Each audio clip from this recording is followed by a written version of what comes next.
estar aqui com vocês para apresentar esse webinar sobre equidade de gênero na publicação científica, que está inaugurando uma série de eventos em comemoração aos 25 anos do Cielo, que culminará na Conferência Internacional Cielo 25 anos, que será realizada em setembro de 2023 em São Paulo. Essa conferência terá como tema Ciência Aberta com Ideia, que remete ao impacto, diversidade, equidade, inclusão e acessibilidade. Este evento de hoje, que inaugura essa série de eventos, ele foi escolhido em função de a gente estar na semana do Dia Internacional da Mulher. Então, foi escolhido o tema da equidade de gênero na publicação científica, que, por coincidência, né, é um dos eixos que vai orientar a organização desse evento de setembro em São Paulo. Meu nome é Leila Pozenato Garcia, eu sou pesquisadora do IPEA, sou editora adjunta da Revista Brasileira de Saúde Ocupacional, a RBSO, sou membro do Conselho Deliberativo da ABEC, Associação Brasileira de Editores Científicos, do Comitê de Políticas de Gênero da ISE, Associação Europeia de Editores Científicos, do Comitê Editorial da Revista Gaceta Sanitária da Espanha e do Fórum de Editores de Periódicos da Abrasco, a Associação Brasileira de Saúde Coletiva. E eu também fui, durante 2 anos, suplente representante da área da saúde no Comitê Consultivo da Coleção Cielo Brasil. Eu tenho muita satisfação e alegria em apresentar a vocês as nossas 2 palestrantes de hoje, a doutora Joan Marsh, que é editora adjunta do The Lancet Psychiatry, tendo ingressado no grupo Lancet em novembro de 2013, ela é graduada em Ciências Naturais pela Universidade de Cambridge e PhD em Biologia Molecular. Foi editora da Saiba Novartis Foundation em Londres e da Wiley & Sons. Trabalhou para a Universidade de Hong Kong e para a Excerpta Médica.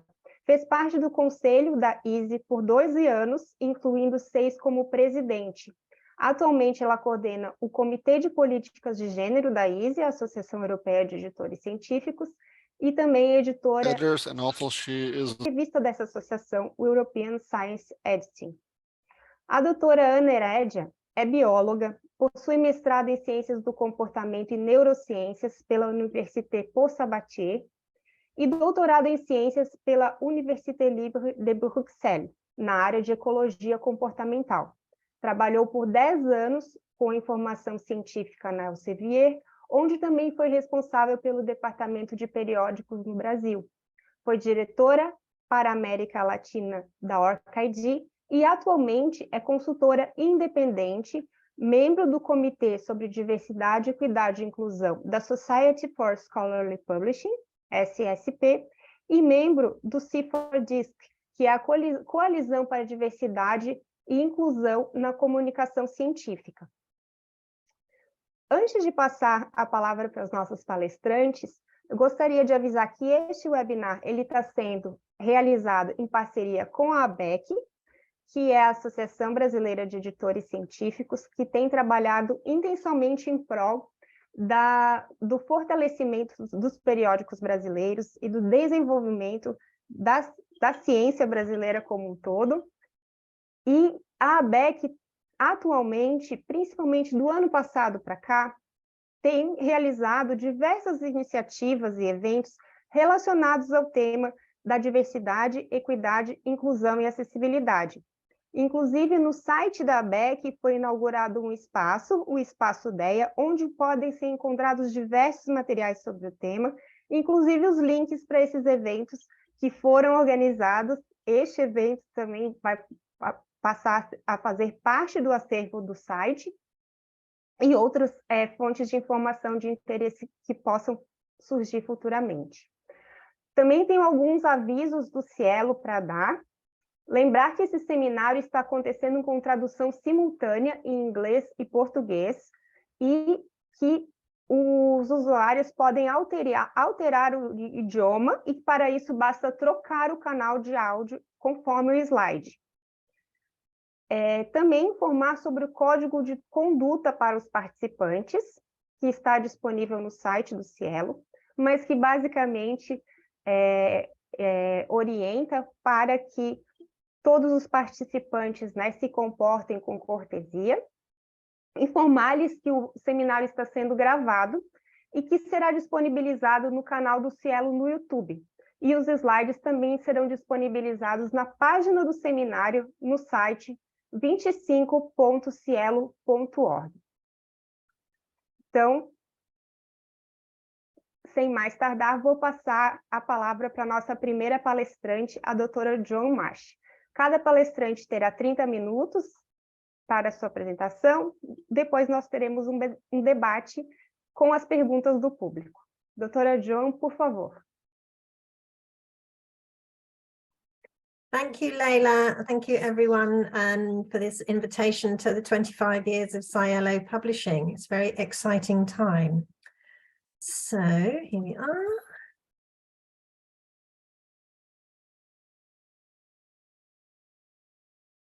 Right. Oops. There. Right. So I'm going to talk today about some gender equity initiatives that we are doing at both the Lancet journals and at the European Association of Science Editors, EASE. As Leila said, I'm a former past president and I chair the Gender Policy Committee, and Leila is one of our most active members.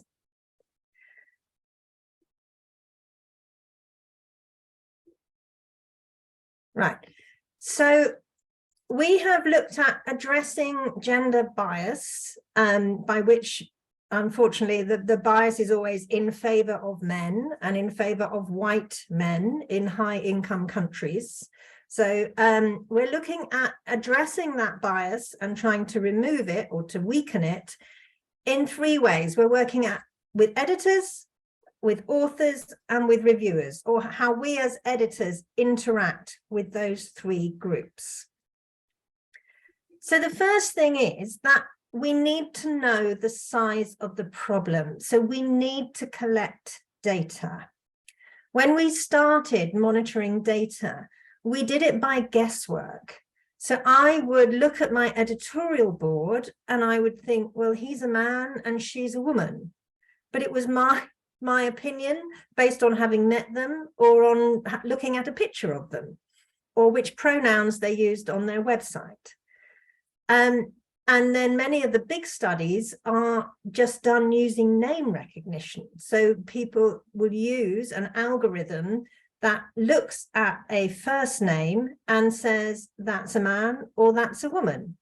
And my name, Joan, in English is a woman, but Juan, I could be a man. So up till now, up until recently, we've not had good data. So the first thing to do is to start collecting self-reported data.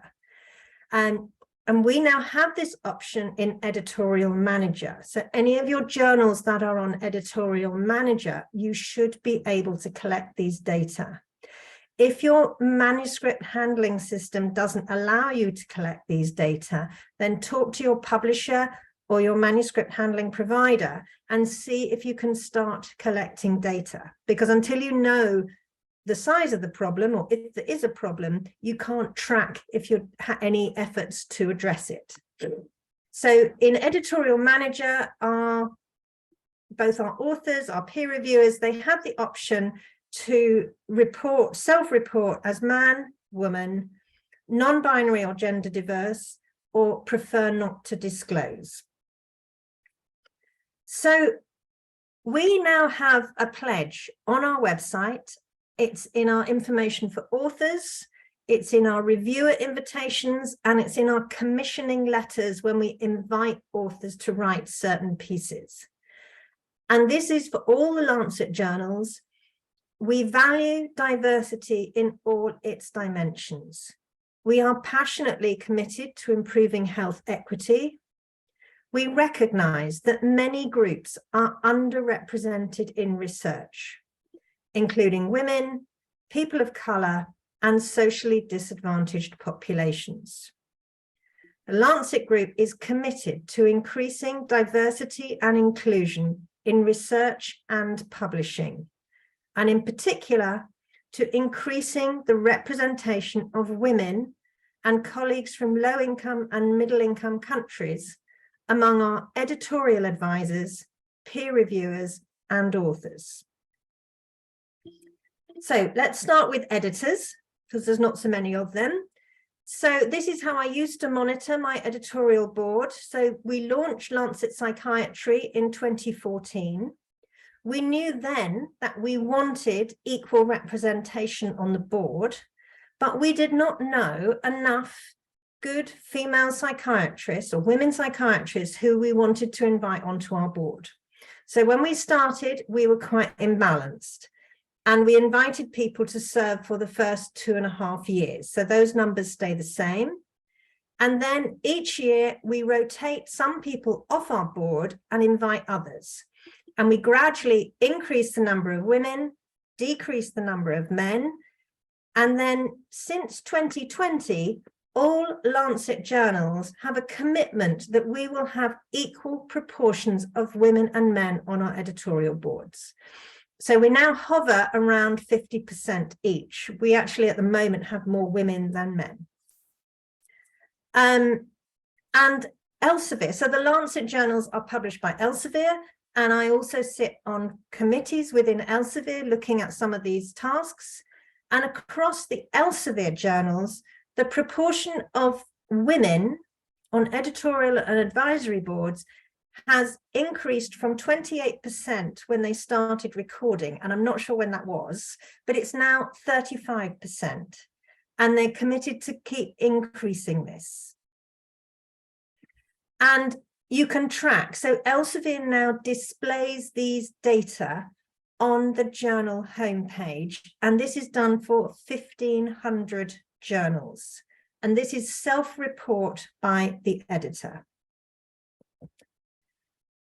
So then for authors, now for research articles, we can't do anything. We all want to publish the best articles in our field for our journal at our journal standard. So we're not going to start rejecting papers because they're by men. Okay, so here I'm talking about manuscripts where we invite authors to write an opinion piece or something like that, or to participate in a big review. And it's going to depend on journals, but at Lancet, we do invite authors quite a lot. So we have some influence. So these are the latest results for all Lancet journals by its self-report coming from editorial manager, and it's in half year. So the left-hand side is always going to be the second half of 2021, sorry. And the right-hand half is the first half of 2022. And we're not expecting big change between half years. And it would have been better, I'm sorry, if I could have found the data from about 3 years ago. But I just wanted to show you where we are at the Lancet, because this is not easy. It's fairly easy to say my editorial board will be 50-50. It's very difficult to influence your author pool. So this is all journals, all manuscripts submitted to all Lancet journals. So not what we publish, this is submissions. And as you can see, they're nearly 2/3 men, 1/3 women, and a small group of prefer not to say or gender diverse, non-binary. They're all grouped together in red in all the graphs. So in a way, this is our background data pool. So in a way, anything we can do that's better than 62-32 is an improvement. And this is our commitment that we published in 2019 in the Lancet, that for our series and commissions, which is where we invite authors and we control or have influence on the author list, we will strengthen our preference for at least 50% women and 50% Global South contributors, making it a requirement of all lead authors and editors to justify why such ratios are not met. So if someone comes to us and says, I want to do a series on mental health in Brazil, and they suggest all male authors, I will say, why have you got no female authors? Let's work on this and let's find some. And we will continue to exercise positive action in diversifying our selected authors for comment, World Report, reviews, seminars, and other commissioned and invited comment. So across the journals, we do invite a lot of authors. So this is now the self-reported gender of the corresponding author. So presumably the main author, but not always. And as you can see for articles, it's that 61, 62, 30. Correspondence, even more men who like writing letters. Invited comment, which is where we control whom we ask, it's not quite balanced. Okay, it's 50, 56, 40 something, but it's better. So we still want to keep going and improve these data, but it does show that when we exert positive discrimination, there are more women authors out there and we can find them. Unsolicited comments are the comments people just send us. And again, that's the basic 60, 30, and green is our review section. And this is very bad for the last half of 2021, very high men corresponding authors. Better this year.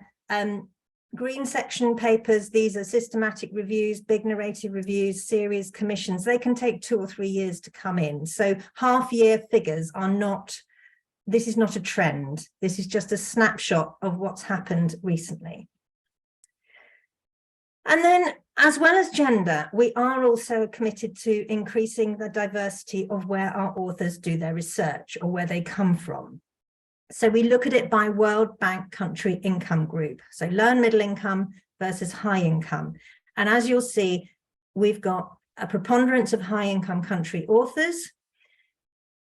But again, we're trying to work on this. But what we find is that quite often this then creates a tension with trying to find women authors, because women in many of these countries have less of a voice. So we find it harder to find women psychiatrists to write and review papers from some of the developing countries than men. Okay, so you have to say, I'm going to work even harder to broaden my network and find these people. And then I think this is the last one. So this is invited comments. So the previous one was again submitted papers, and this is where we're inviting people. So we've got a better balance for gender, but we're still not very good at inviting authors from low and middle income countries. Work to do. Then reviewers. So inviting our peer reviewers, we aim to invite at least one woman, not invite, we aim that the review submitted for each article will have one woman reviewer. Now, Lancet journals, we have 2 or 3 clinical reviews and 1 statistics. So I know this is more than many journals, but out of those, 1 should be a woman, at least 1. And one way we have definitely worked on our statistical reviewer pool. We have a list of statisticians for Lancet Psychiatry. They're mainly working in psychiatry departments, and we make sure that many of them are women, but clinical reviewers as well. We want women to be reviewing our papers. And we also want reviewers from the Global South, low and middle income countries. And for global health content, a local reviewer is mandatory. So if I have a paper from Brazil, I need at least 1 peer reviewer from Brazil. The same for Colombia, for Argentina, for Uruguay. I need a local reviewer. So this is the self-reported gender of invited reviewers. So these are not necessarily who delivered the review, these are whom we invited. So we have blue is men, green is women, still not balanced, and then a big group of the purple is blank. So when we're inviting people, we invite a lot of people, always new people to our database, and we don't know their gender. So in invited reviewers, there's a high proportion where we don't know. These are submitted reviews, so now they've gone into editorial manager and they've been asked to disclose their gender or to choose one of the 4 options. And we're back with 60 something, 30 something men, women. So we need to, so our reviewer pool is reflecting our author pool, but it's not reflecting the author pool we want. And as I mentioned, our statistics reviewers, so that's actually slightly better. So statistics reviewers, 50% men, 30% women, and still some not disclosed yet. That's invited statistical reviewers, and this is completed statistical reviews, where again, the men are starting to submit the reviews more than the women do. Right, so those are the basic stats. That's what we're trying to do and moving along. So this is other things we're trying to do. All aspects of the journal. So in Lancet journals, we have images. We often publish pictures to go with some of our opinion pieces. And we're now trying to make sure we have women in the pictures. We have people from the global south, developing countries. And this was one where we showed this picture, and the comment on Twitter was that from the authors, Lancet published this image with our comment on surgery in Africa. It depicts an African surgical team, the lens centered on the female surgeon. A quietly powerful editorial decision. Okay, so if you're using images, do an audit, just make sure you're being balanced, men and women, and other elements of diversity if that's relevant. In our cover art, we have covers, we have put people on our covers. Are we having men and women equally? Podcasts, we do Lancet Psychiatry, we're having about one monthly podcast interviewing authors of one of our papers. That needs to be balanced. Profiles, we commission a profile of a leading psychiatrist, one for each issue. That needs to be balanced over the year. News and features, which we don't have in Lancet Psychiatry, but they do in the Lancet. Social media content, newsletters, conference materials, all of these things, whatever you're doing, have a look, do an audit, and just check that you're balanced. Lancet implemented a no all-male panel policy. So all male panels are known as manels. I think today we're on an all-female panel, which is fine. We don't have a no all-female panel policy, and we won't for a long time. So the Lancet group is committed to no all-male panels. Our editors will not serve as panelists at a public conference or event when there are no women on the panel. So our male editors actually have to think about this quite carefully when they're accepting invitations. For events that we organise, we aim for at least 50% female speakers, and our preference is for women to be included as panelists, not only as chairs or moderators. So it's a bit not disingenuous, but the aim is not to have a woman chairing and two men speaking. And then our communications, marketing and media teams have made plans to ensure no all-male panels across the Lancet Group's media briefings and sponsored events. Okay, so our press conferences, women's voices coming through. And then commissioning content. So over the years, we've commissioned content across different journals, comments, editorials, looking at this problem of addressing gender equity. So now I'm going to talk a little bit about what we're doing at EASE. Excuse me. I've got a London cold, and it's very cold and wet here.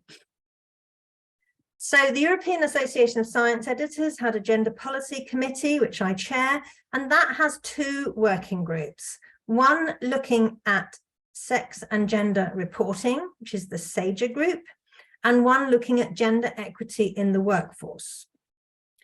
So the SAGER guidelines, which I hope you've all heard of, they were published in 2016, and they have now been adopted and endorsed by publishers and journals worldwide. And what's happened recently, at the beginning of this year, Elsevier has now made using SAGER the default for thousands of journals across the health and biological sciences. So the journals have to opt out if they do not want to require their authors to follow SAGE. The guidelines exist in Portuguese. Thank you, Leila. She's translated them. And you can find them on the EASE website, which I haven't put on here, but it's ease.org.uk. I think it's on later. So these are the guidelines, which is the full original published paper. And we've now published a checklist. So the original paper had a table of requirements, but it didn't have an actual checklist. So the checklist has been published in the EASE journal, European Science Editing, last year, and it's on our website in English and Portuguese. And they're also on the Equator website. So if you want to go to Equator and search for SAGE, you can find things there as well. It's in other languages, it's in Spanish, but today I'm focusing on Portuguese. And what we did when we wrote the checklist article, we also included some preliminary data on other things we've been thinking about in the Lancet. So this is like SAGE Plus. So SAGE is your gold standard, because I don't want to say it's not the gold standard, but we're saying, okay, once we've got SAGE, what else can we do? Can we improve reporting further? So 3 journals, we looked at some extra things, and the findings are in that checklist article in European Science Editing. So in the abstract, the study population for any study on human subjects, we include the gender or sex breakdown. So it's not enough to say there were 3,000 participants in an online survey. It's how many said they were men, how many said they were women, how many did not say. And not just there were 3,000 and 1,000 said they were women. We want numbers of men, numbers of women, and any other options that were offered. So did you give people the chance to say, I'm non-binary, or I don't want to say? In the introduction, if people are setting the scene, they're talking about the disease or the condition or the behavior, then that demographics and that background, does it differ with regard to sex or gender? Many, many diseases have different prevalences and manifestations in men and women, and that needs to be said in the introduction. In the results, again, the study population, complete gender sex breakdown for all categories considered. And in table 1, which is the demographics table, separate rows for the number of men, the number of women, their age, other breakdowns within those groups, and other categories if collected. And then for clinical trials, any of you doing those, adverse events, so where a drug or another intervention has had adverse events, those are reported by sex or gender. Because again, effects of drugs and even effects of behavioral interventions are different in men and in women. So that's SAGE. And then the other group we have is the gender equity in the workforce group. So again, the first thing we're doing is collecting data on our own committees. So we're doing annual audits of the EASE Council, which has far more women than men, our different committees, the EASE editorial board. And we are reporting this back to the membership. So we published a summary last summer, the first time we did it. And when the new council is elected in June this year, we will repeat the audit across the committees, and we will report to the membership of the gender breakdown of our different groups.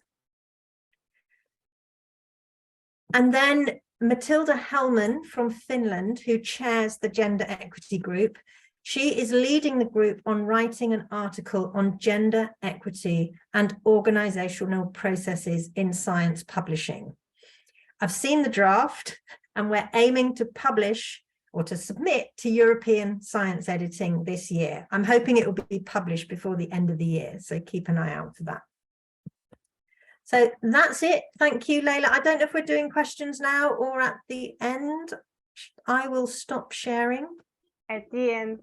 Thank you very much, John, for this inspiring presentation. Eu vou passar imediatamente, então, para a doutora Ana Heredia, para continuar com a sua apresentação, e depois nós retornamos com o debate. Ana, por favor. Boa tarde, prazer estar com vocês, com todos aqui, embora a gente não possa se ver, tem bastante gente assistindo a gente hoje. É uma honra ter recebido esse convite da Ciel e da ABEC e estar compartilhando essa sessão com a Joan. É uma alegria ver como uma revista como a The Lancet, né, como uma coleção de revistas como a The Lancet e uma editora como a Elsevier estão incorporando na prática ações, né, para poder romper um pouco o estado atual das coisas. Então, tem uma evolução, tem coisa ainda para ser feita. Então, muito obrigada pela possibilidade de estar aqui com vocês hoje. Eu vou pedir para o Alex passar a... obrigada, Alex.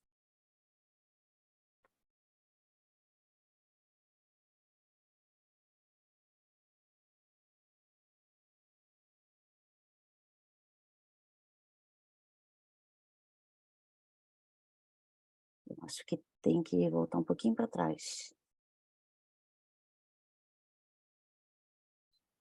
Obrigada, muito obrigada.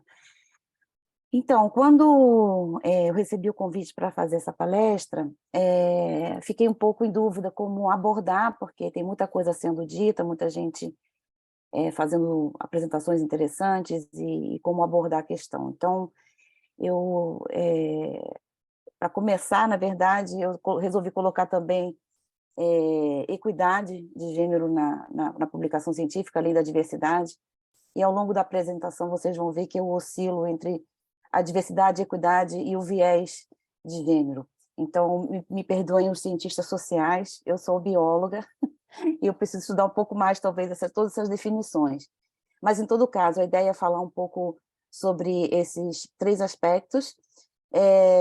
A diversidade, nesse caso, que, como eu entendo, se refere à composição de um grupo de pessoas de quaisquer origens demográficas, de identidades, já sejam inatas ou escolhidas, a força coletiva também das suas experiências, das suas crenças, dos seus valores, das suas habilidades e perspectivas, e também incluída nesse conceito de diversidade as formas históricas e contínuas em que esses grupos foram afetados por estruturas de poder. Já a equidade garante que todos os indivíduos recebam os recursos e o apoio de que necessitam para ter acesso às oportunidades disponíveis para os seus pares. Pode passar o próximo, por favor. Então, nesse sentido, é que aqui eu vou abordar com vocês, em continuação ao que a Joan falou antes de mim, e, na verdade, talvez com foco um pouco mais macro, né, dar uma ideia, um panorama do que está sendo feito pelas diferentes organizações com relação ao viés de gênero, como comentou a Joan também, junto à editoria das revistas, mas falando particularmente da presença das mulheres entre os editores-chefes, nos comitês editoriais, entre os revisores, os autores, e também comentar rapidamente a questão da importância do gênero, do sexo do gênero, na verdade, na pesquisa, na própria pesquisa, no processo de pesquisa, né? Não de comunicação dela. Pode passar o próximo, por favor. Então, eu resolvi usar como contexto um artigo que foi recentemente publicado na Nature Human Behavior. Esse artigo está sendo considerado como o mais amplo, digamos, o mais amplo estudo sobre o viés de gênero na editoria científica. Ele congrega, né, um volume de dados muito grande, e levanta algumas questões bastante interessantes, no caso, a questão do gênero, e também a questão que eu não vou abordar aqui, mas é interessante também porque o artigo menciona, quer dizer, fala sobre o viés também que há no volume de publicação dos editores de revistas versus os outros pesquisadores que não estão à frente de um periódico. Então, é um outro olhar também sobre isso. Então, na verdade, esse estudo ele parte do princípio de que os editores dos periódicos têm um papel extremamente importante na carreira dos pesquisadores, né? Eles podem, as decisões que eles tomam de publicar ou não um artigo podem ter um impacto muito grande na carreira de um pesquisador. O fato de ser aceito num jornal, num periódico de grande impacto pode levar a esse pesquisador a ter prêmios, a receber mais incentivos para pesquisa, e, enfim, toda uma série, uma progressão na sua carreira e toda uma série de outros benefícios. Por isso, é vital que os comitês editoriais dos periódicos reflitam as comunidades a que servem, né? Então, esse estudo, ele... Pode passar, Alex, por gentileza? Esse estudo, ele compila dados de 1970 a 2017, né? Então são quase 50 anos de dados. Os pesquisadores, eles analisaram mais de 173 mil páginas de artigos, da Elsevier, nesse caso, para criar uma base de dados de 100 mil editores. E aí eles utilizaram, como o John estava mencionando, hoje em dia é possível, um algoritmo para inferir o gênero de 81 mil editores e 4.700 editores-chefe, de mais de 1.000 revistas e em 15 disciplinas. Bom, então, o que a gente vê na tabela da esquerda, no gráfico da esquerda, é que somente 26% dos autores desse estudo, dos autores, né, das autoras, são mulheres, e que ainda menos mulheres são editoras ou ainda editoras-chefe, que é o gráfico da esquerda. E a gente vê que isso não se alterou significativamente ao longo dos anos. Pode passar o próximo, por favor.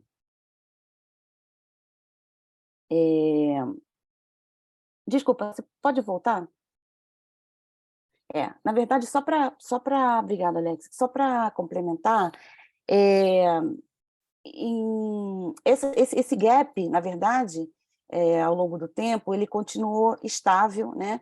Em 1970, só para ilustrar, menos de 12% dos pesquisadores eram mulheres, menos de 6%, 5,7% dos editores eram mulheres, e em 2017, 36% dos pesquisadores, 36% das pesquisadoras são mulheres e 18% das editoras são mulheres. Então, a grande maioria dos periódicos tem 50% menos mulheres nos comitês editoriais do que as que estão proporcionalmente ativas nos seus campos de pesquisa.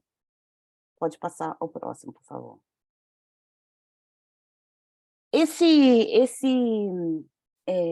Esses gráficos são uma continuação desse mesmo estudo, mostrando esse progresso, né? Na verdade, essa disparidade nas diferentes áreas. Então, vocês podem ver, por exemplo, que digamos, a percentagem de mulheres editoras nas diferentes áreas é muito diferente em função justamente da área, né? Então, vocês têm aqui o triângulo em vermelho são os anos 70, o quadrado azul os anos 80, não sei se é uma cruz, um asterisco, eu acho, são os anos 90, em roxo são os anos 2000 e em laranja são os anos 2010. Então, vocês veem que como isso, por exemplo, na área de química, é muito diferente na área de psicologia, né? Então, essa evolução ao longo do tempo da proporção de mulheres dentro dos comitês editoriais. O que mais que eu tenho para dizer aqui? É isso. Num outro estudo,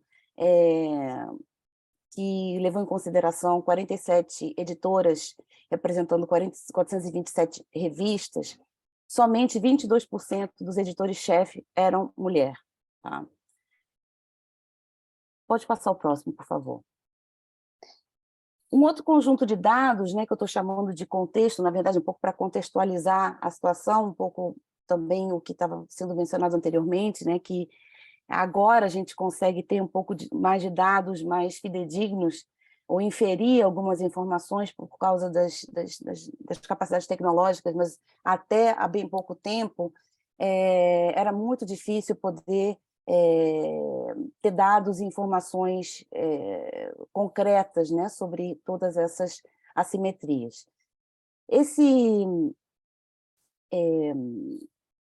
Outro aspecto que é importante é a questão do pessoal que trabalha nas revistas, né? As equipes editoriais.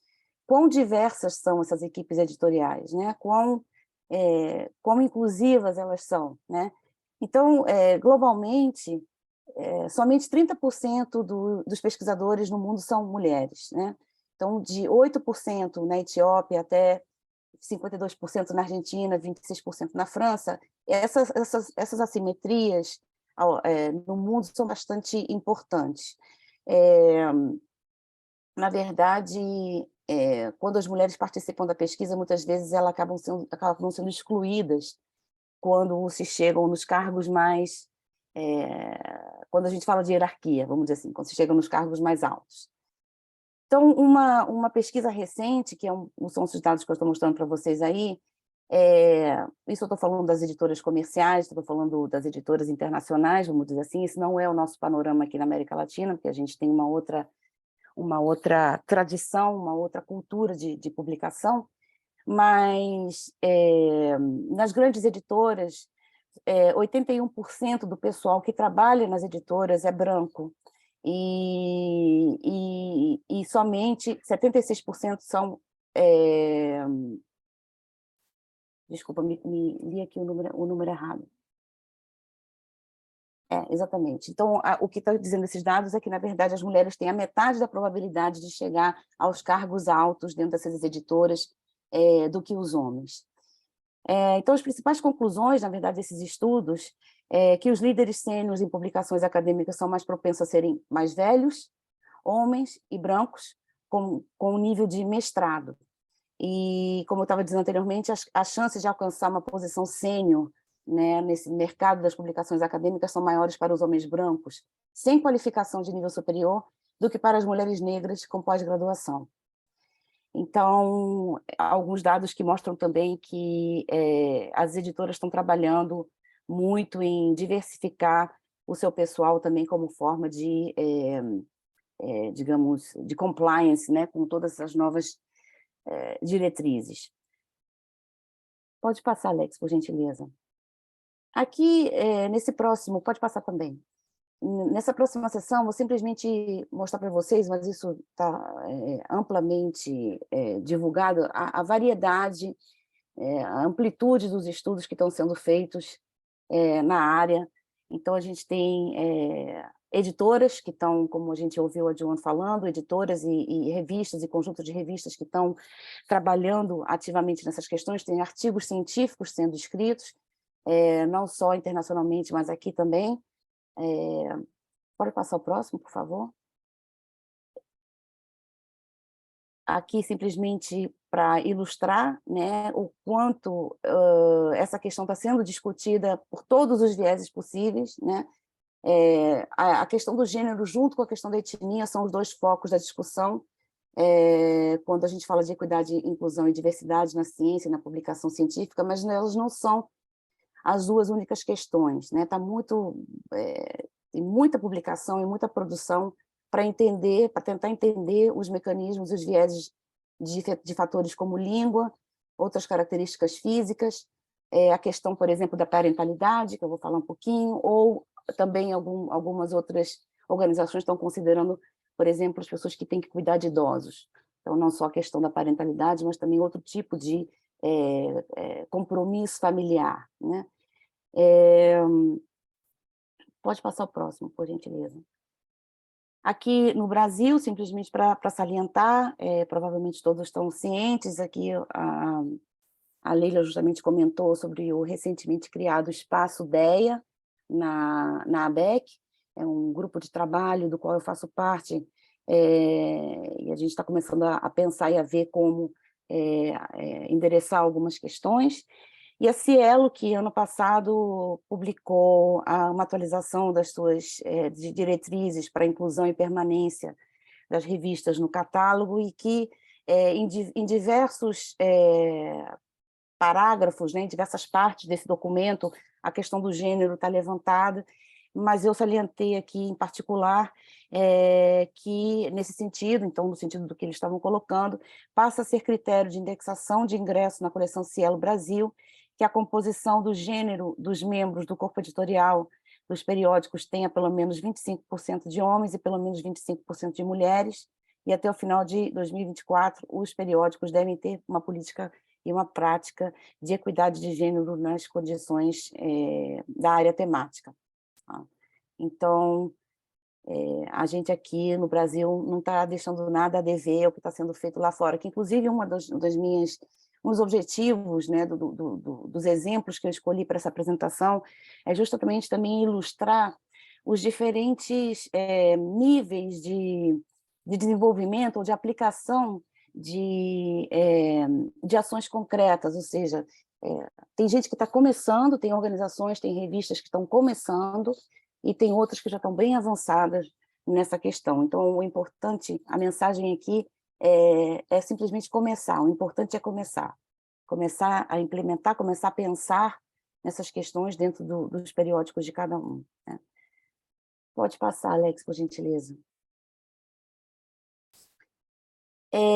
Aqui, simplesmente para ilustrar justamente um exemplo do que talvez a gente esperasse que tivesse mais desenvolvido, mas, por exemplo, na União Europeia, vocês veem que a página deles ressalta 3 ações concretas, né, dentro dessa questão, que não são, que são bastante subjetivas, vamos dizer assim, né, mas a gente está vendo que eles estão incluindo, começando a pensar a questão e a incluir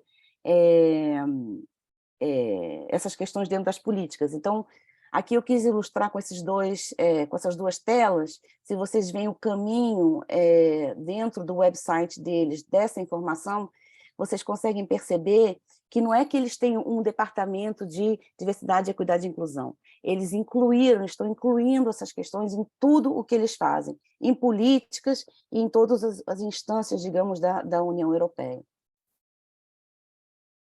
Diferentes setores, na verdade, né? A inclusão dessa política dentro de diferentes setores. Pode passar, por favor. O próximo slide, eu fiz um pouco uma compilação das organizações que eu acho que estão assim, desenvolvendo ações e documentos, ferramentas, guias, diretrizes, que ajudam muito na hora de implementar, na hora de pensar, na verdade, essas questões dentro da nossa revista, da nossa organização, mas na hora de implementar também é importante, é útil ter alguns passos, né, que possam ajudar. Então, o COP, né, como vocês provavelmente conhecem, é o Comitê para a Ética na publicação científica, o EASY, né, a European Association of Science Editors, tem o C4DIS, que foi mencionado, eu faço parte, que é uma coalizão independente de pessoas, de voluntárias e de organizações que contribuem para avançar a questão da diversidade e da inclusão na comunicação científica. Recomendo que vocês consultem o site deles, tem muito material interessante, ou links para outros materiais interessantes, como, por exemplo, aqui do lado direito, vocês têm 2 guias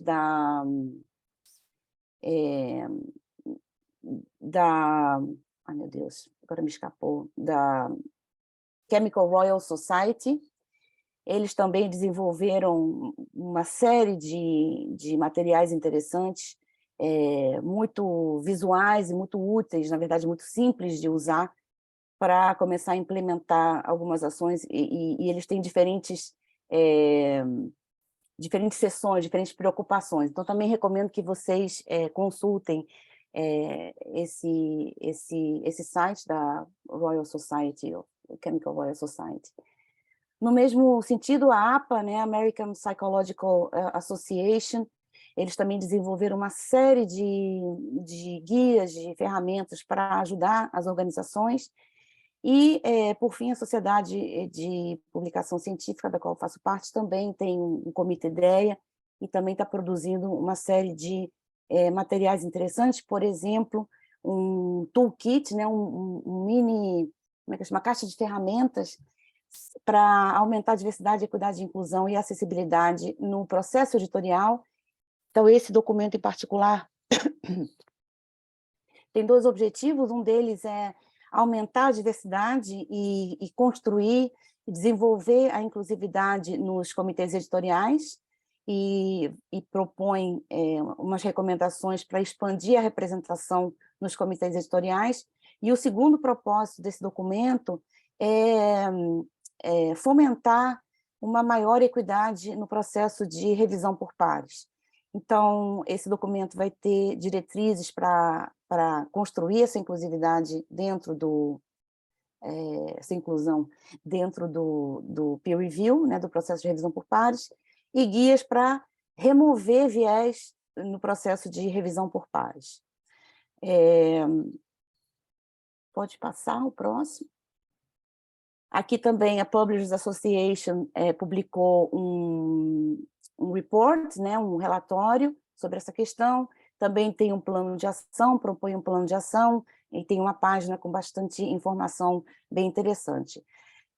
Por fim, pode passar o próximo?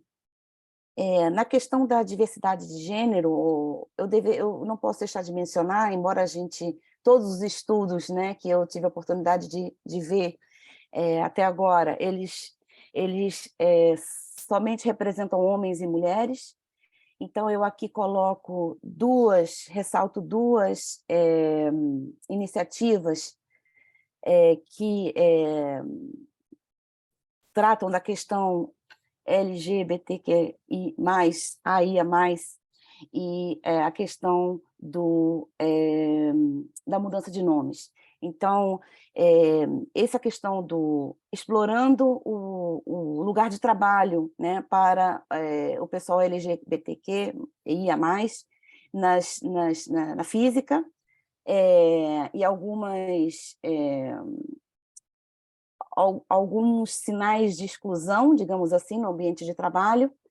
E aqui está o link para esse documento, que é bem interessante, então, especificamente para o pessoal LGBT na física.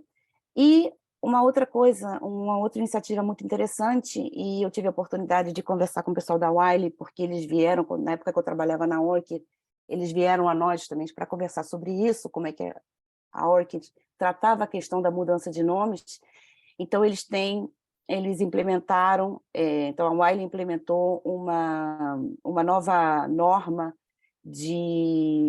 política, de mudança de nome dos autores para dar suporte a uma maior inclusão na publicação. Tá? Então, eu saliento essas duas, foram as únicas que eu encontrei, porque o que me chamou a atenção quando eu estava preparando essa apresentação, eu estava um pouco reciclando a minha bibliografia, quão pouca bibliografia há justamente sobre a questão de gênero não binário. Então, acho que a gente precisa evoluir ainda um pouco nesse sentido. Pode passar o próximo, por gentileza. Aqui eu vou falar um pouquinho sobre o papel dos editores e das políticas editoriais na questão do gênero. Basicamente, o que se sabe e o que pode ser feito desde uma revista científica para melhorar um pouco essa questão, não só na sua própria revista, mas na ciência de maneira geral. Então, pode passar o próximo, Alex, por gentileza? Aqui eu peguei uns dados da CAPES, eu acho que os últimos dados são de 2016, tá? E duas notícias aqui sobre a questão do gênero nas bolsas, né? Então, por um lado, a CAPES tem um programa, ou tem uma preocupação de incentivar mulheres na ciência, né? E também tem a notícia de que as mulheres permanecem como maioria na pós-graduação brasileira. Então, a gente tem essa tabela que mostra o número de pesquisadores, pesquisadoras, futuros pesquisadores, pesquisadoras, né? por gênero, que se inscreveram nos programas de mestrado e doutorado e que se titularam. Tá? Então, os números mais recentes da CAPES, esses de 2016, indicam mais de 165 mil mulheres matriculadas e tituladas em cursos de mestrado e doutorado, enquanto os homens somam 138 mil. Então, uma diferença de aproximadamente 19% em favor das mulheres, tá? Nesse sentido. Então, o que a CAPES diz também é que, ainda que o crescimento da participação feminina seja uma realidade, existe uma série de desafios para a plena igualdade de gêneros, inclusive na ciência e na pós-graduação. Em particular, em áreas do conhecimento tradicionalmente masculinas, como engenharia, computação e ciências exatas e da terra, que ainda continuam com uma presença maior, proporcionalmente, de homens do que de mulheres, mas a ideia, quer dizer, a perspectiva é de que isso evolua de maneira mais simétrica, né, ao longo do tempo. O próximo slide, por gentileza. E aí acontece alguma coisa que a gente precisa entender o que é. Quando eu vou ver esse artigo aqui, muito interessante, saiu em 2021, sobre a diversidade de gênero entre os docentes da USP, a gente vê uma diferença com relação ao que eu acabo de apresentar, ou seja, no momento da inscrição e no momento do final do mestrado e doutorado, temos mais mulheres do que homens, mas quando a gente olha esse gráfico que aparece aqui, né, a primeira coluna, digamos assim, deixa eu aumentar um pouquinho, porque até para mim está pequeno, desculpem, viu, mas é porque... então, vocês têm homens e mulheres, e aqui, no eixo das ordenadas, o número de docentes, e a pirâmide populacional do índice H, tá? No caso do histograma que tem embaixo. Então, vocês veem que a população geral, né, todos os professores da USP, tem 61,72% de homens, 38,28% de mulheres. Entre os professores com mais de 20 anos de serviço, temos 63%, quase 64% de homens e 36% de mulheres. Entre aqueles que têm entre 10 e 20 anos de serviço, a USP aumenta um pouquinho a proporção de mulheres e diminui um pouquinho a proporção de homens, e, por fim, os professores com menos de 10 anos de serviço, entre os mais júniores, a maioria, essa diferença entre homens e mulheres é mais acentuada. E embaixo a gente vê o índice H, tá? Ou seja, vamos dizer assim, uma medida do prestígio, né? E a gente vê também que entre a população geral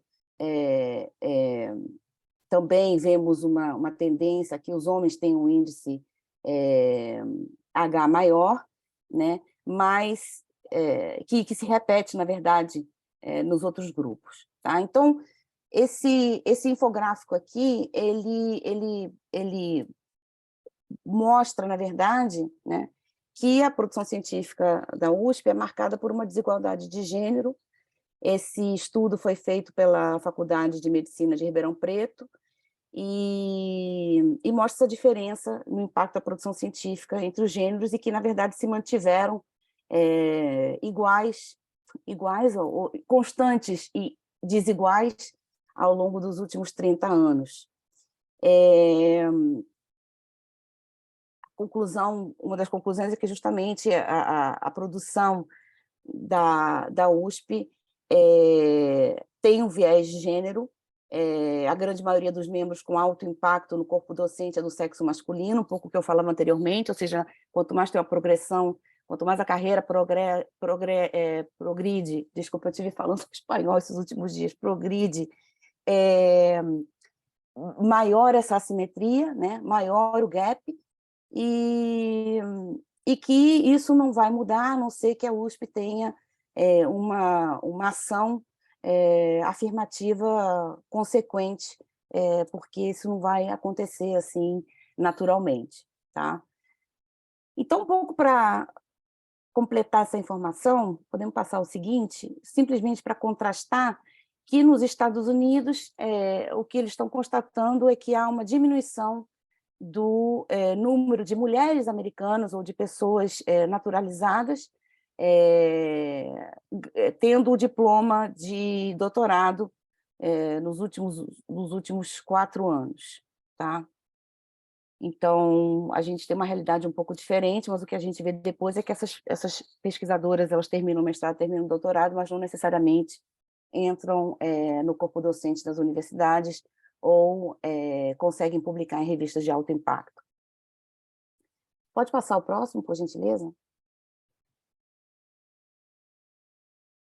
Esse gráfico, ele é oriundo de um projeto que se chama Parents in Science, e que mostra o número de docentes que submeteram artigos científicos como havia sido planejado, aqueles que puderam honrar, digamos, o seu planejamento. Então, a gente vê aqui que, no caso de mulheres, comparando o primeiro grupo, mulheres e homens, né? Depois a gente tem um grupo de mulheres com filhos, né? A gente vê que essa proporção cai de 49,8 para 47,4. Mulheres sem filho, 56,4.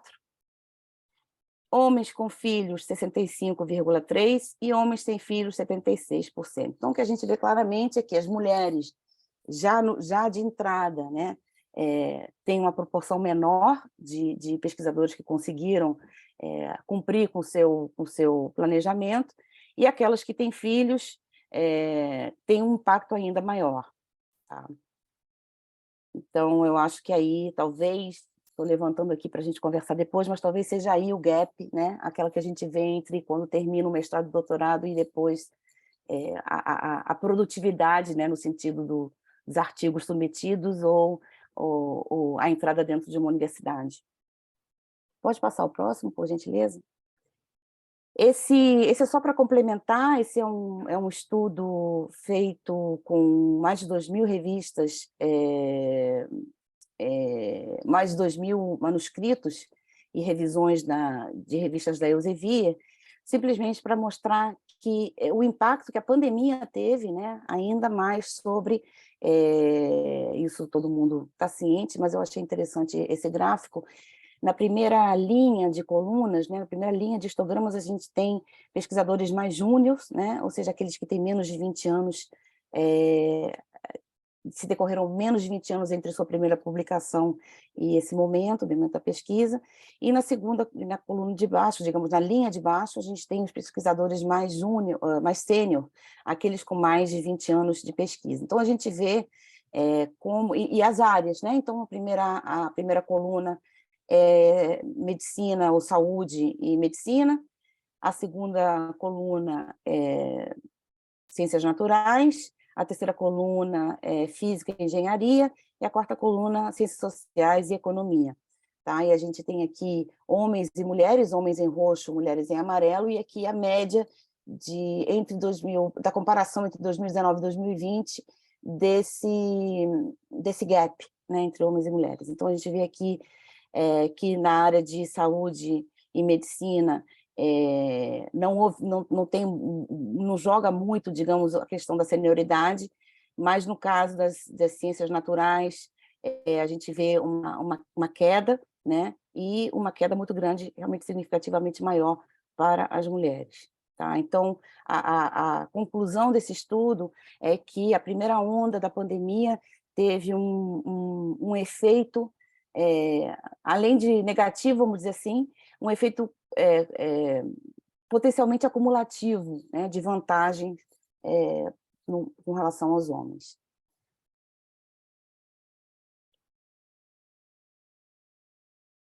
Bom, esse é um outro estudo que aborda uma outra questão de equidade de gênero, que é a questão da autoria, né, de disputas de autoria, que é uma situação que eu já vivi e que eu vi também, e aí eu vou contar uma coisa pessoal. Na verdade, minha mãe já faleceu, posso falar, mas minha mãe era pesquisadora, tinha um grande colaborador com quem ela sempre publicou ao longo de 20, 30 anos, e eu estava fazendo meu doutorado no momento, eu estava super empoderada das minhas questões, e aí ela veio me dizer que estava um pouco chateada, porque tinha um artigo em que ela tinha contribuído muito mais, ela queria ser primeira, eu não sabia como dizer para o colega e tal, e eu, né, nos meus 20 anos, 25 anos, falei para ela que ela tinha que falar, que tinha que colocar e que ela tinha que dizer o que ela achava. Então, assim, só para dizer que a geração anterior à minha, né, eu tenho 50, minha mãe teria 80 hoje,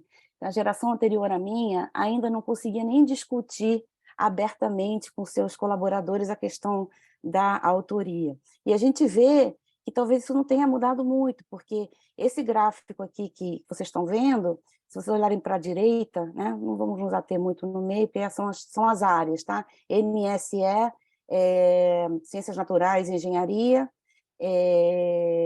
Ciências Sociais, e esse do meio, acredito que seja Matemática. A gente tem aqui que as mulheres, né,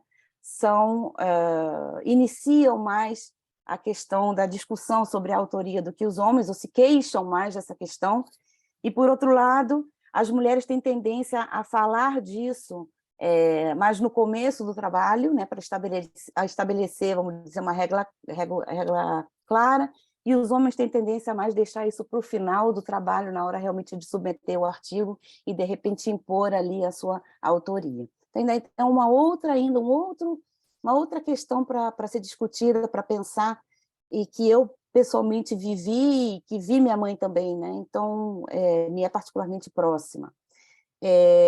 Há uma questão realmente aí passa pelo reconhecimento do trabalho da mulher, receber menos crédito, né, pelo trabalho que se faz. Esse estudo é bem interessante, depois ele disseca um pouquinho as diferentes etapas, né, do processo de construção de um artigo e coloca bem aí as diferenças justamente entre homens e mulheres. E aí estou pensando também que pensando num projeto que se chama Credit, que eu não sei se vocês já ouviram falar, mas é bem interessante, que justamente tem como objetivo desenvolver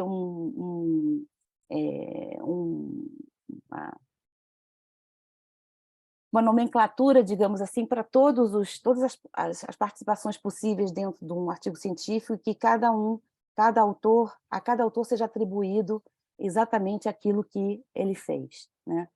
Então, isso eu acho também que vai certamente ajudar muito na questão do crédito na pesquisa.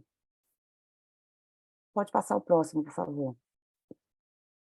Esse é um artigo muito interessante que eu encontrei, que, embora ele não seja recente, e justamente por ele não ser recente, é que talvez ele é muito simples, mas eu acho que é importante para a gente refletir em que medida a gente não está reproduzindo, sem querer, alguns viés. Então, é um artigo, basicamente, ele tem essas duas tabelas. Essa primeira tabela do lado esquerdo, que é alguns tipos de viés cognitivos e os potenciais efeitos, né, a potencial relevância para o processo de revisão por pares dos artigos científicos. Então, por exemplo, o que seria um viés cognitivo poderia ser simplesmente confiar demais em uma única peça de informação, por exemplo, né? Ou numa primeira impressão, quando você recebe aquele artigo para revisar, né? Um segundo seria, por exemplo,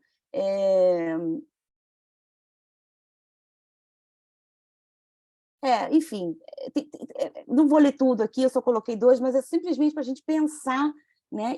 Como é que isso pode influir no momento em que eu estou fazendo uma revisão, né? Se o revisor gosta do laboratório, por exemplo, tem afinidade com o laboratório, com o grupo de pesquisa que está desenvolvendo esse estudo, por exemplo, né? Isso daí já é um viés. E aqui na outra tabela, as condições que permitem, algumas das condições que permitem que esses viés cognitivos aconteçam, e essa potencial relevância para o processo de revisão por pares, tá? Então, é simplesmente para mostrar para vocês também todos os aspectos, né, que estão sendo considerados nessa discussão, que é bem ampla. O próximo, por gentileza. Esse também é um artigo muito interessante. Eles dizem que, bom, que a revisão por pares é a pedra angular da publicação acadêmica e é essencial que os revisores por pares sejam nomeados somente com base em sua experiência, mas não é o que sempre acontece, também não é simples de verificar, né? A identidade dos revisores, muitas vezes, permanece confidencial, então não é fácil fazer esse tipo de levantamento. Esse estudo, ele usou informações públicas sobre a identidade de 9.000 editores e 43.000 revisores da série de revistas da Frontiers, e esses dados mostram que as mulheres estão subrepresentadas no processo de revisão por pares, que os editores de ambos os sexos operam com preferência substancial pelo mesmo sexo, homofilia, e que os mecanismos dessa homofilia são dependentes do gênero. Tá?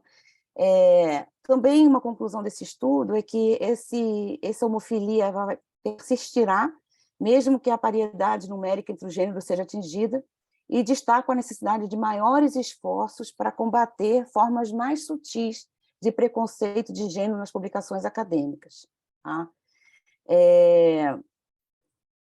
Então, o que mostra esse gráfico do lado direito é que as frações de autoria, revisão e trabalho de edição, as contribuições das mulheres nessas três tarefas, que correspondem a 37%, 28% e 26%, respectivamente, isso são os dados acumulados até 2015, são sempre significativamente mais baixos que aqueles correspondentes para os homens.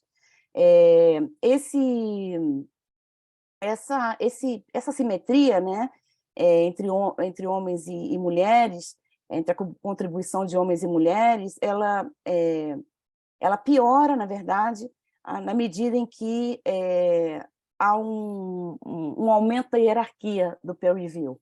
Tá? E esse padrão, na verdade, se observa independentemente da geografia e também independentemente da área. Tá? Pode passar o próximo, por favor. Esse artigo, e eu peço desculpas pela qualidade dos gráficos, não consegui um melhor, mas esse artigo é um trabalho publicado na Nature, com as 20 revistas da American Geophysical Union, que é uma das associações mais importantes e maiores do mundo, na verdade. Então, eles têm 20 revistas, mais ou menos 6.000 artigos publicados por ano, e eles, não como outros editores, eles não pedem aos autores e aos revisores que eles digam sua idade ou seu gênero, mas eles conseguiram fazer um survey, né, uma pesquisa, e mais ou menos 80% das pessoas respondeu. Então, eles têm dados de gênero e idade para mais ou menos 38.000 indivíduos, e esses são, digamos, os gráficos referentes às conclusões. Então, aqui vocês podem ver o seguinte, que, como eles chamam de oportunidades desiguais, eles dizem, embora as revistas da AGU aceitem os artigos das mulheres mais do que os dos homens, digamos, essa observação nesse gráfico A, nesse histograma A, vocês veem que dos artigos publicados, 61% dos primeiros do autor principal, né, do autor de contato, são mulheres e 57% são homens. Tanto depois a gente vai ver os outros dados, e aqui vocês veem no círculo, né, que 20% dos artigos, quer dizer, a maioria são homens, isso a gente vê claramente, mas a gente vê uma discrepância entre a proporção de mulheres que são publicadas e aquelas que revisam os artigos, tá? Então, tem um trabalho para ser feito aí. Então, a conclusão deles é que... Pode passar o próximo, Alex, por gentileza. Aqui a gente vê uma comparação entre as revisoras mulheres sugeridas pelos próprios autores e as revisoras mulheres convidadas pelos editores, tá? E vocês veem, então, as mulheres em roxo, os homens em azul, e essa linha rosa em cima são os artigos nos quais as mulheres são primeiras autoras, tá? Então, vocês podem ver no histograma B que tanto as mulheres quanto os homens autores sugerem menos mulheres para ser revisoras do que o que se esperaria pela média, digamos, de publicações das mulheres, proporcionalmente. E no outro gráfico, a gente vê que os editores, especialmente os homens, editores homens, convidam significativamente menos mulheres do que homens para revisar os artigos. Tá? Pode passar o próximo, por gentileza.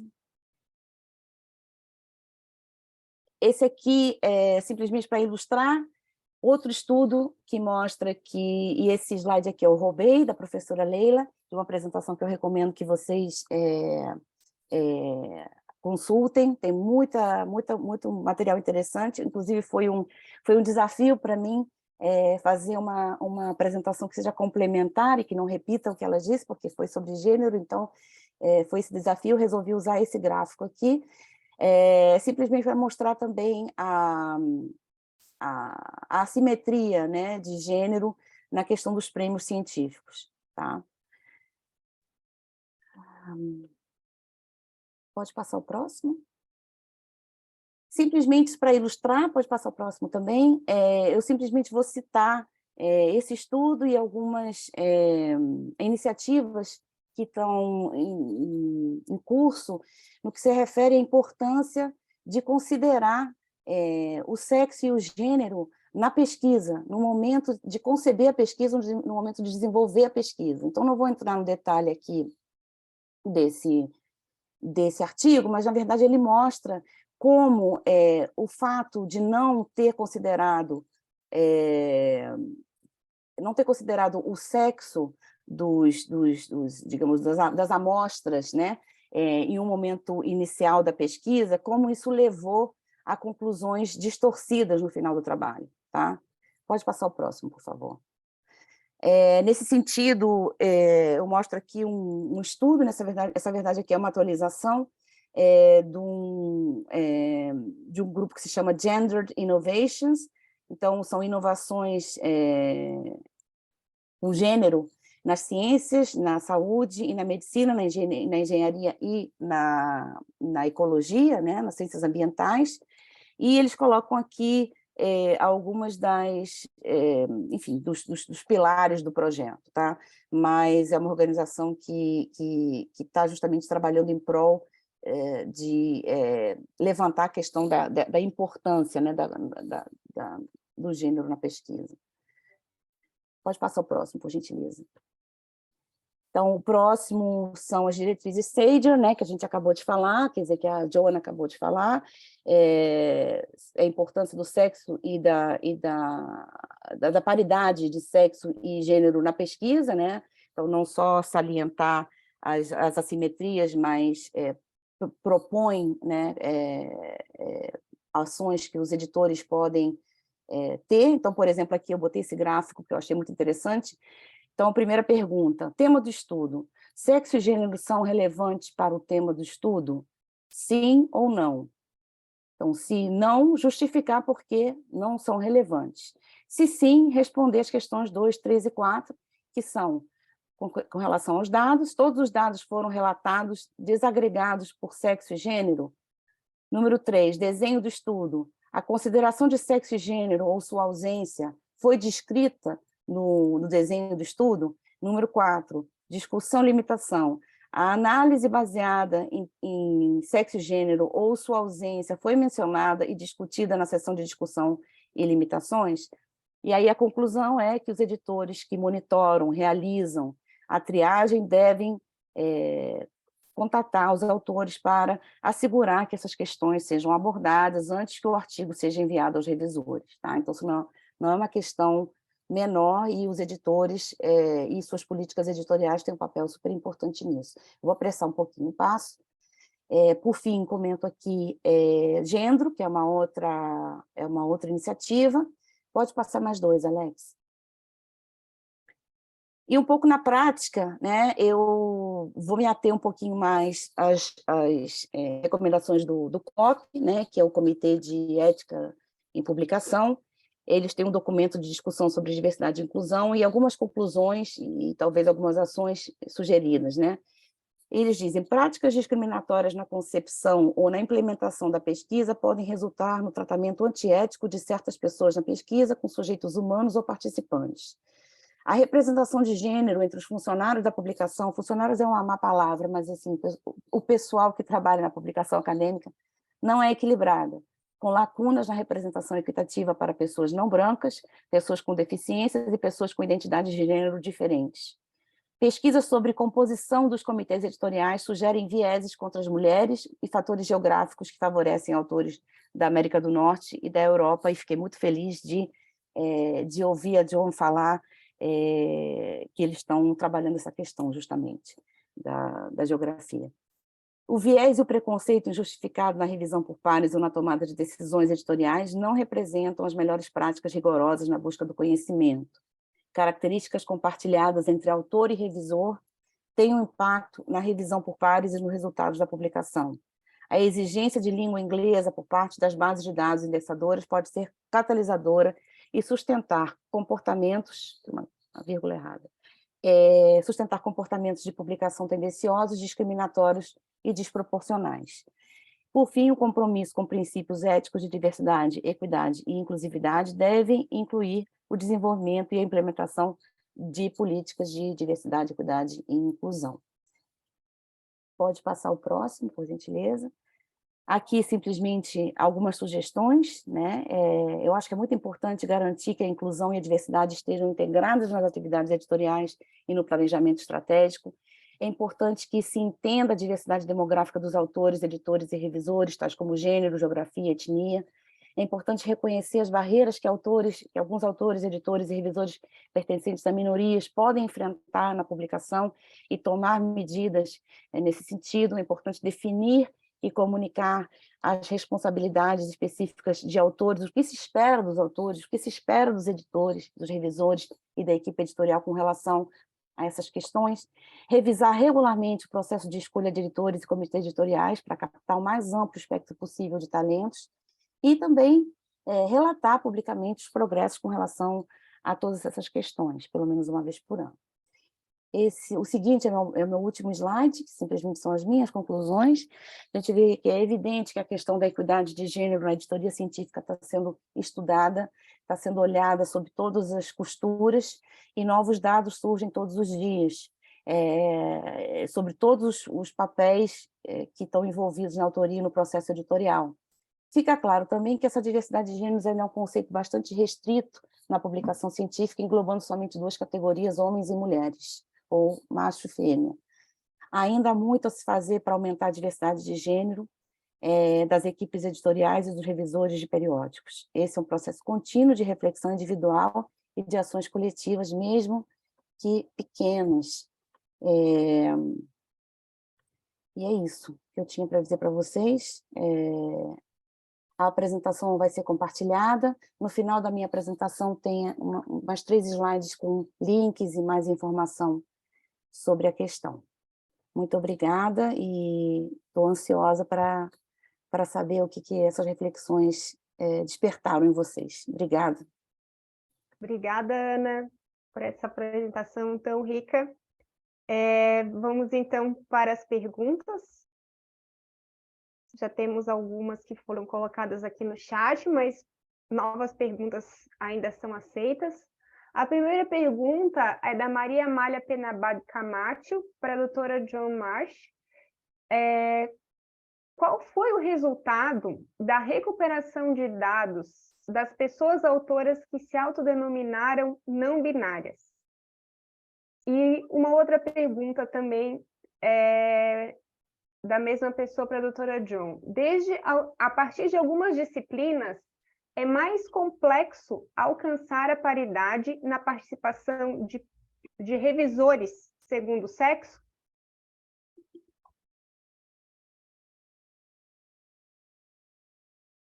Okay, thank you, Leila.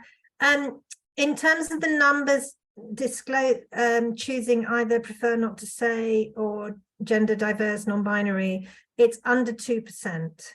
And we don't actually give precise numbers because it starts to identify people, but across all the journals, it's under 2%. And yes, I do appreciate that it's more difficult in certain fields than in others. And that's why I think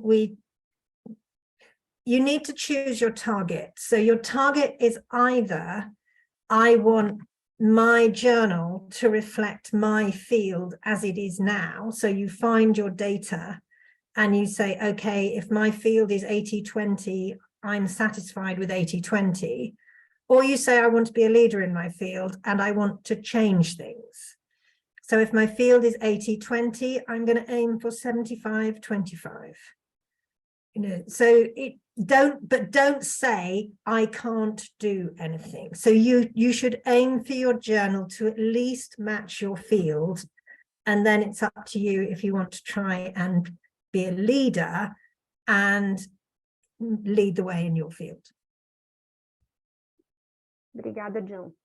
E a Leonora Manilha fez uma pergunta para a Ana Herédia. Boa tarde. A Leonora é psicóloga e mestranda em educação sexual pela Unesp. Como uma travesti não binária, gostaria de saber quais iniciativas estão sendo ou poderiam ser tomadas para aumentar a participação de pessoas trans, não binárias e de gêneros diversos nas publicações científicas. Obrigado pela pergunta. E parabéns pelo seu mestrado, pela sua trajetória. Então, como eu comentei, essas iniciativas, pelo que eu andei vendo e ouvindo, não são muitas, não são numerosas. Eu salientei duas. Uma é justamente esse guia, esse relatório que foi feito com relação ao pessoal que trabalha, dos físicos, na verdade, um espaço de trabalho dos físicos, e como trabalhar a questão LGBTQ,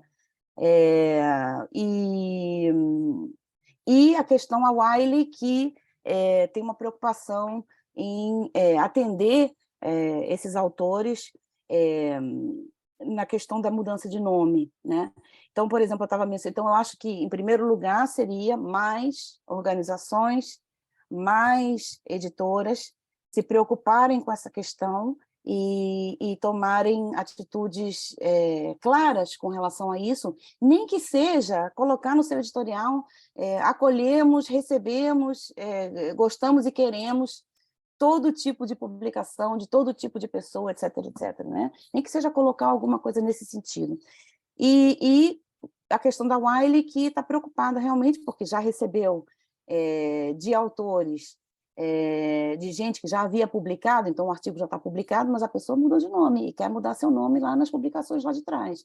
E eu diria que, inclusive, isso se repete, isso realmente também é uma realidade para mulheres, como a minha mãe, começou a publicar quando estava casada com meu pai, depois separou e ficou a vida inteira conhecida na carreira dela com o sobrenome do meu pai.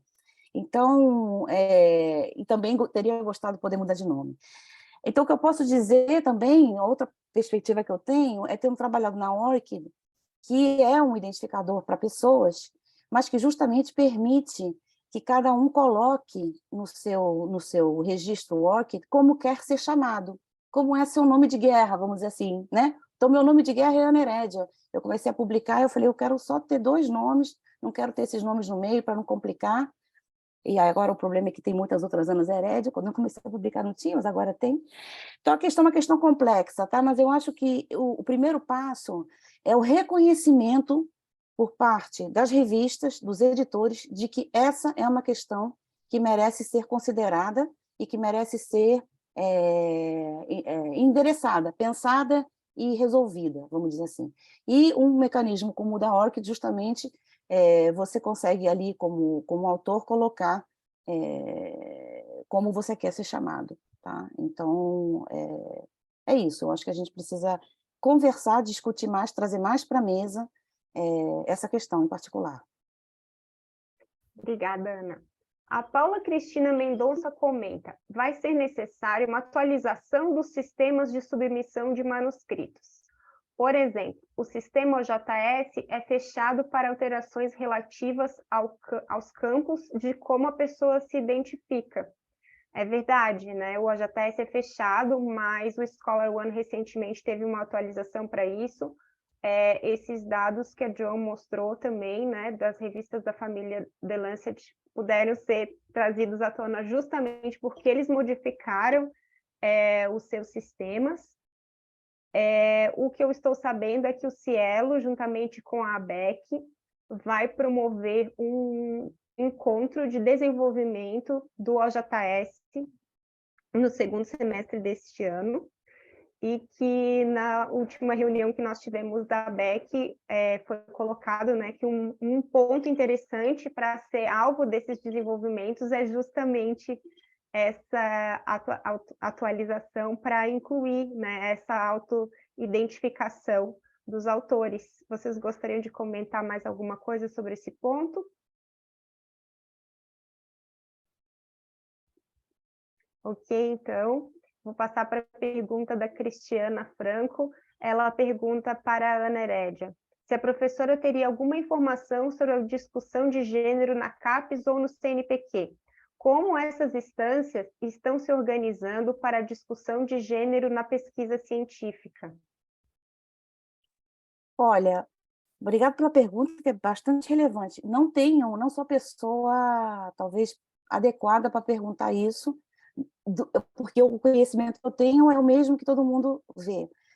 O que eu vejo, né, não sei se eles estão desenvolvendo alguma política interna nesse sentido, CAPES e CNPq, espero que sim, mas não tenho a impressão de que seja alguma coisa que tenha sido muito publicitada, muito informada. O que eu vejo, sim,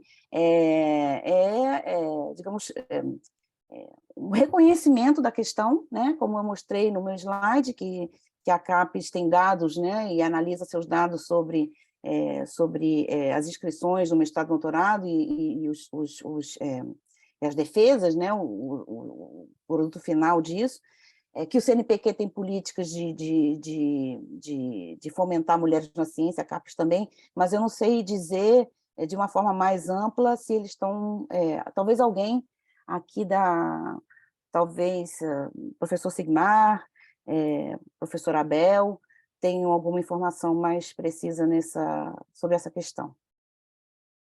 Um grande avanço que o CNPq promoveu, isso foi, se eu não me engano, no ano passado, e foi uma devolutiva, uma demanda que foi feita formalmente pelo movimento Parent in Science, que a Ana mencionou na sua apresentação, foi a inclusão do campo licença maternidade no Lattes, né, justamente para que isso possa estar registrado, né, e aquele dado que foi mostrado pela Ana da USP, né, de que tem menos mulheres professoras, e inclusive entre os professores mais jovens, tem relação com isso também, né, que a maternidade ela causa esses impactos na carreira acadêmica e que prejudicam, né, na maior parte das vezes, as mulheres na sua trajetória.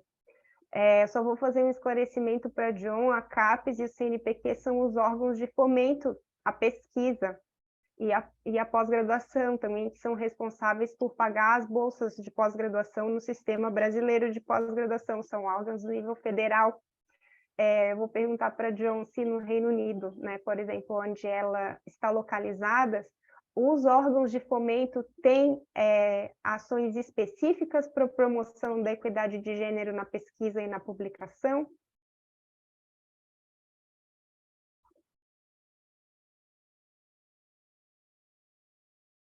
I don't know which organizations. I mean, within academia, we've got Athena Swan. So that rewards universities with a ranking according to how well they promote women in various ways. Within publishing, I don't know. I mean, obviously, as EASE, we're working with many of the UK-based publishers and trying to promote that. There's the Royal Society of Chemistry initiative that Anna mentioned. That's diversity in general. And most of the major publishers are now very aware of this. I mean, Elsevier is doing a huge amount in equity and diversity. We've got a board. The CEO sits on that board. Richard Horton sits on that board. Lots of important people. And our gender groups report to it. And we do get results and action and change. And on other publishers, like Wiley, are doing similar things. I can't speak for all of them. Does that answer the question? Posso só fazer comentário, só perguntar? And Joan, what about the funders in the UK? Do they have? I was involved last year with Londa Schiebinger's project.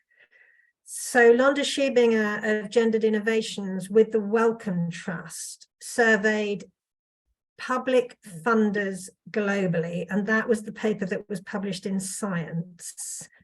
And now they only looked at public funders, but the Wellcome is pretty committed to diversity.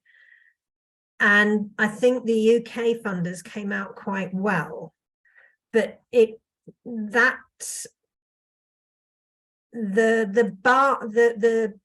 the scoring in that survey was quite high or quite challenging. So it was, are you aware, but do you have policies in place, which a lot of organizations do? But then it was also, do you have training in place so that when your people apply for a grant from you, have you got training to help them improve the diversity of their project? So the survey was pushing a long way down the line, and based very much on what the Canadian Institutes of Health Research do, because they are the leaders in this.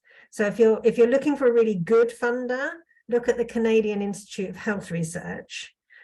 The NIH in the States is also very good. They've got their Office for Women's Responsibility. One of the problems is that certain national organizations like the NIH, they can't always put everything on a public website, because if they say on a public website they're going to do something, then they're really held to account. So there's sometimes they were reluctant to commit publicly, but they are working on these things behind the scenes. So I think the data in the Science paper are almost a worst case picture, but there is a lot to do. And I'm not sure if Londa, we did talk about then trying to survey other funders and not the public ones, so like the Wellcome, Howard Hughes, whoever else, the Gates Foundation, but I don't know if that work's going to happen or not.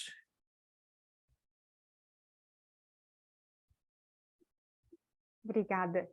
Eu vou dar a minha opinião também em relação a CAPES e CNPq. Eu acho que tem um caminho grande para a gente trabalhar aí. Eu acho que tem que incluir as diretrizes SAGER nos editais para que realmente se concretize isso que a Joan acabou de falar, né, de realmente incorporar essas questões de equidade de gênero nas políticas de fomento.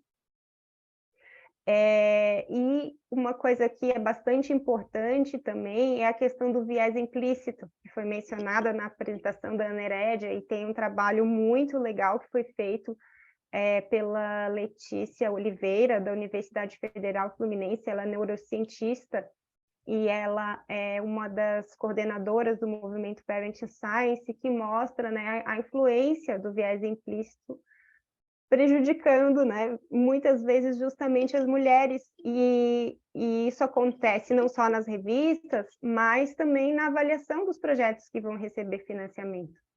né? Então, a gente ainda não alcançou, né? Nossas políticas ainda não contemplam isso, né? Então, tem uma série de demandas, né? Que, inclusive, nós, como editores, podemos apresentar para a CAPES e para o CNPq, porque também a gente precisa, né, aumentar o financiamento para as revistas, e que a gente pode contribuir para avançar essas políticas sem sombra de dúvida. Tem um comentário aqui da Paula Cristina. Precisamos pensar também na linguagem mais inclusiva dos sistemas de submissão e sites das revistas.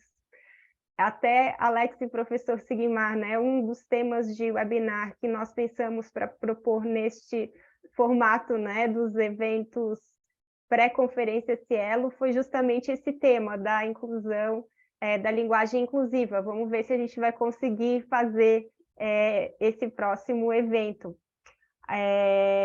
A Maria Amália, novamente, ela comenta: fiquei muito motivada com esse seminário. Na Costa Rica está trabalhando para reformular uma revista sobre estudos de gênero, e ela espera que esses temas possam ser difundidos nesse novo espaço de comunicação científica. Muito legal.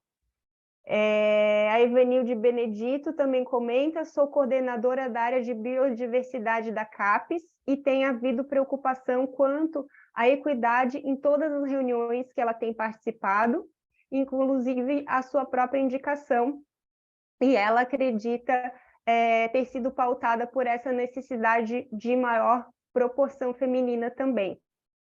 Muito interessante. Eu vou, então, acho que não temos mais perguntas, me corrijam se eu tiver esquecido alguma. Eu vou passar para as considerações finais, então, das nossas palestrantes. Primeiro a doutora John, depois a doutora Ana, e depois passamos... a Carolina está me chamando a atenção. Tem uma pergunta final aqui, no Perguntas e Respostas, da Júlia Barreto.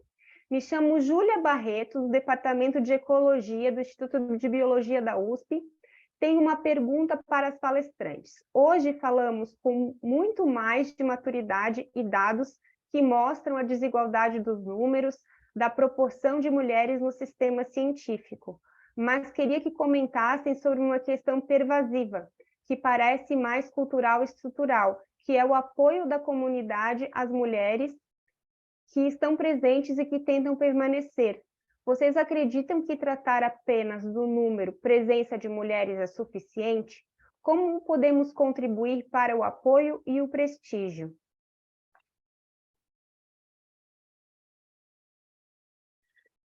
Okay, so Elsevier has got a program looking at this. So they've got an awards for women scientists. There's definitely one for women in Africa. There are various awards. L'Oreal have some awards for women scientists. And, you know, ideally we shouldn't need those. I don't think we need award for men scientists. What we really need is the prize committees to think about women and making sure they do have a fair share of prizes, unlike the data that Anna showed at the end. And I mean, as journal editors, we can't influence the prizes much, but we can influence our editorial boards. And putting people on our putting women on our editorial boards is a step of recognition. They don't have to be editor-in-chief. We know there's the danger that the same women are asked to do everything. So they have to sit on university committees, they have to mentor their students, and they mentor them more than the men do, and everything else. So be flexible, you know, think about, can I put women on my board, but do they have to come to meetings? Can we do meetings by Zoom? Am I arranging meetings at sensible times for them? You know, if they have to pick up kids from school or look after children in the evening, am I allowing for that? So I think as journal editors, we can do something. You could have a prize in your journal. You know, do you need a prize for your best paper, your best reviewer, your best female reviewer? You know, if you're in a discipline that's really biased against women, then I think you could look at prizes just for the best female reviewer, the best woman or paper authored by a woman. If you're in a field where there's not a huge bias, I don't know that that's necessary. So I think there are little things we can do that might have a big effect. Obrigada. Então, vamos passar para as considerações finais. Doutora Joan.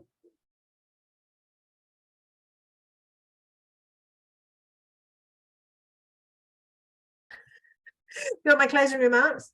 Okay, sorry. So I think it comes into that, what I've just been saying, is look at your own journal organization. Are you aware? Do you have data on what the situation is amongst your different constituencies? And then is there anything you can do to redress any imbalance? And something that does portray where people say, oh, the same women are being asked to do everything, we have to look down the chain. So you're not necessarily looking for the women professors, you're looking for lecturers, good PhD students, good postdocs. They are great reviewers. If you might need to give them some training, but they can do it. So again, as an editor, work a little bit harder, diversify your pools of people you're asking to do various tasks, and ask women and ask more different women to those who are being asked to do everything already. Good luck. Thank you, Joan. Ana, por favor. Eu vou, enfim, minhas considerações finais estão ali no slide. Eu acho que tem muito trabalho para ser feito ainda, algumas questões que eu acho que a gente ainda está muito restrito, quer dizer, isso aqui a gente está falando de gênero, mas as questões da diversidade já estão muito restritas a gênero e etnia, e eu, como latino-americana, sempre que eu posso, eu coloco a questão da geografia, da origem de afiliação, e como isso tudo representa um viés realmente. Como pesquisadora, eu também vivi isso, enfim.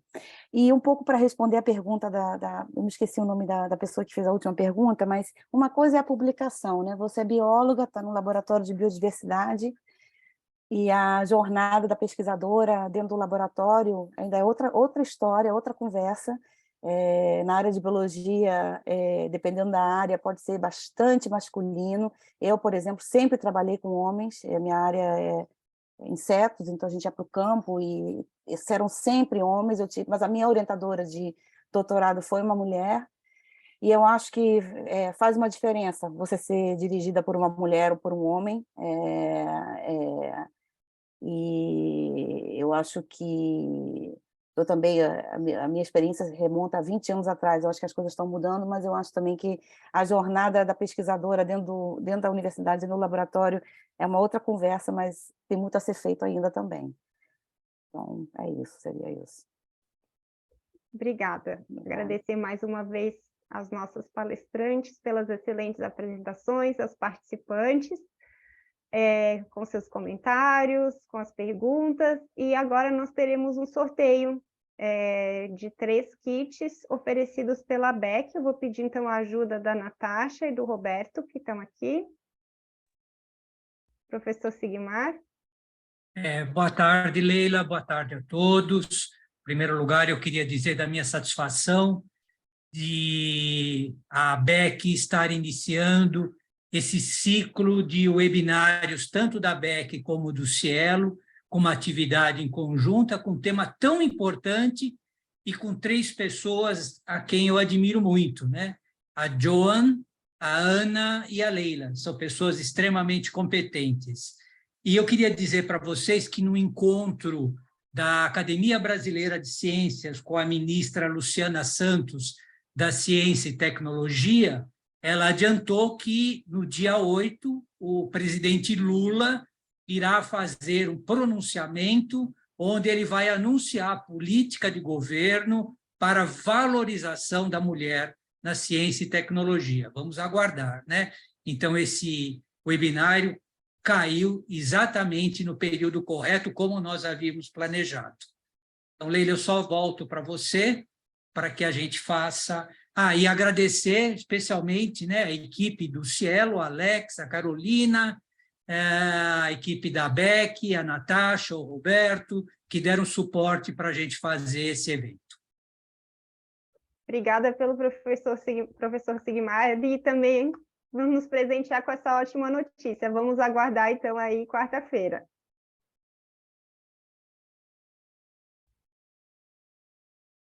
Vamos projetar, então, os brindes que serão sorteados. Oi, Leila, só um minutinho que eu acho que o computador do Roberto travou.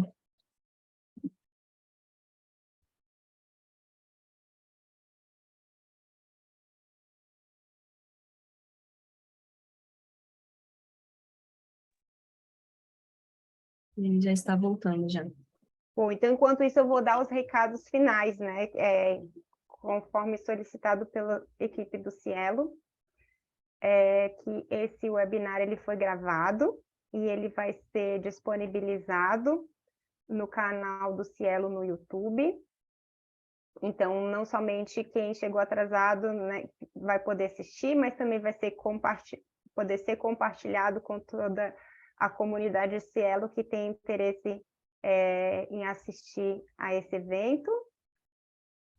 E o outro recado é que esse é o primeiro de uma série de webinars, né, que vai ser realizado desde agora, março, até o mês de julho desse ano, e que vai culminar, então, com esse grande evento de aniversário dos 25 anos do Cielo, que vai ser a conferência Ciência Aberta com Ideia, no mês de setembro, em São Paulo.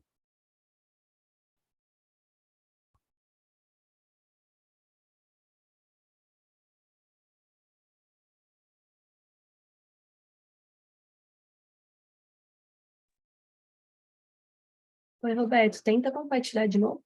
Obrigada.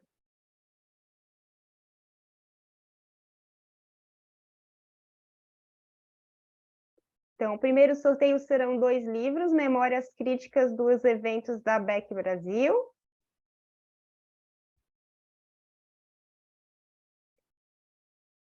Será feito um sorteio online entre a lista dos inscritos nesse evento.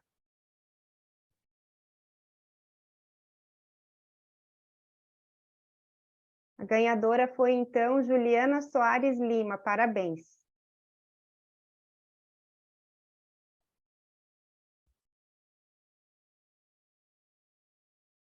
Segundo prêmio vai ser um livro, A Comunicação Científica Aberta.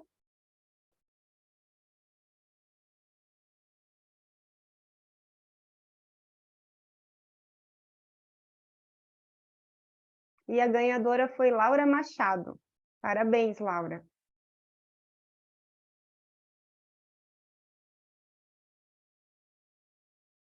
E o terceiro é o livro Tópicos sobre Dados Abertos para Editores Científicos. Vamos ver quem vai ganhar o último prêmio.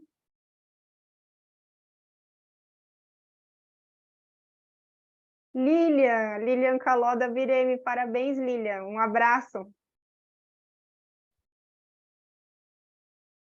Com isso, então, finalizamos os sorteios e finalizamos esse evento. Agradeço mais uma vez aos nossos palestrantes, a toda a equipe da organização que o professor Sigmar mencionou, e a todos os participantes. E espero encontrar com vocês da próxima vez como ouvinte nos próximos webinários dos aniversários de 25 anos do Cielo. Até logo! E uma feliz Semana da Mulher para todos e todas.